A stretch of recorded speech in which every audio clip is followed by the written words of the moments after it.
السلام عليكم ورحمة الله وبركاته. واليوم معكم أبو عبد الله، حياكم الله جميعا. واليوم في مباراة بين الهلال والنصر بعد العيد 4/4. هذا التاريخ مميز جدا بمناسبة المباراة اليوم.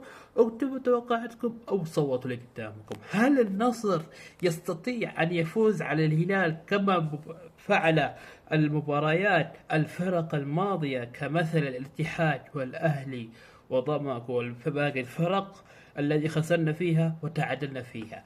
والآن جاء النصر. هل النصر يستطيع الفوز على الهلال كما فعل المباريات الماضية ولا لا؟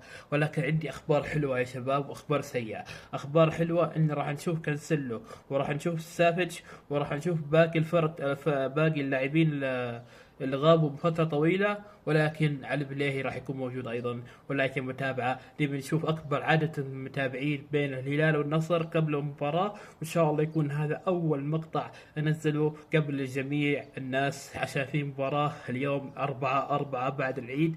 ويلا بينا نشوفكم إن شاء الله. لا تنسوا المتابعة يا شباب، بنوصل أكبر عدد من المتابعين بين الهلال والنصر.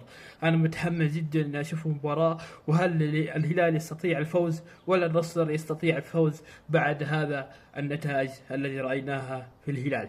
ويلا بينا نشوفكم مباراة. والله متحمس، ودي أبث يا عيال، بس لكن ما في متابعين ولا تكسيبات ولا ما ادري ولا اي شيء، ما في ولا اي شيء، فعلى الفاضي بس ابث. بس يلا حصل خير. اسوي لكم اهداف الهلال والنصر.